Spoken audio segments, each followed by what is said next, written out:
Just about two motions, Mr. Speaker, and I want to try to be as brief as a goat's tail.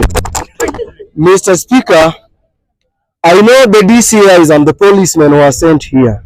I know they are working with the body cameras and even the buttons, but we are here to fight for the third liberation of this country.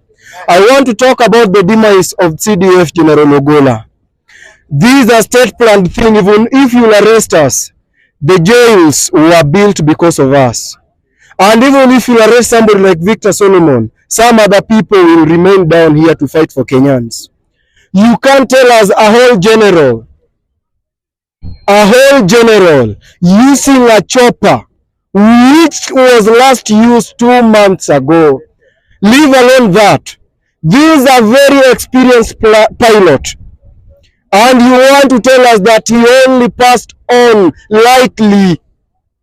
And Mr. Speaker, before I forget, this security docket has cost more lives, not just Ogola's. We saw Saitoti and Ojodo perished. Sorry, Mr. Speaker.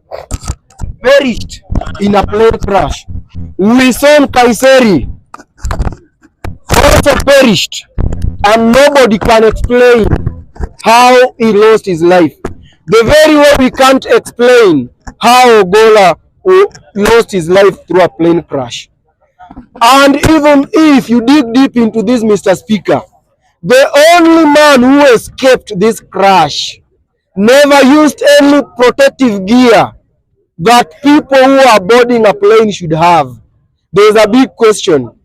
And I remember the deputy president of this great republic today quoted that the demise of Ogola is giving some people sleepless nights.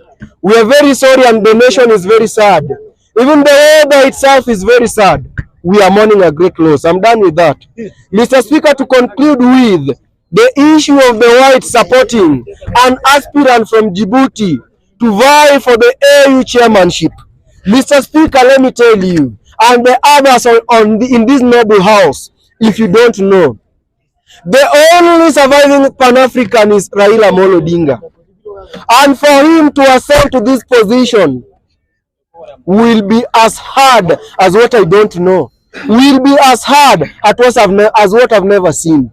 Because these people want not one who fights for the rights of African, wants not one who is fighting for the union of Africa. And Raila is one of these persons. And that's the very reason as to why they slaughtered Gaddafi. Gaddafi was a Pan-African. And that's the very reason as to why they have not given room for Raila the Enigma to ascend into power. And any Pan-African who has fought for the strength of Africa has not survived. Except one they have branded a dictator, but he's only dictating people from his nation. And there is nothing he's exporting. That's Museveni. Mr. Speaker, these people, this time round it's time for Africa to rise.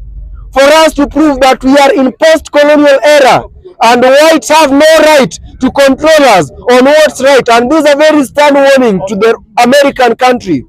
You've dictated Africa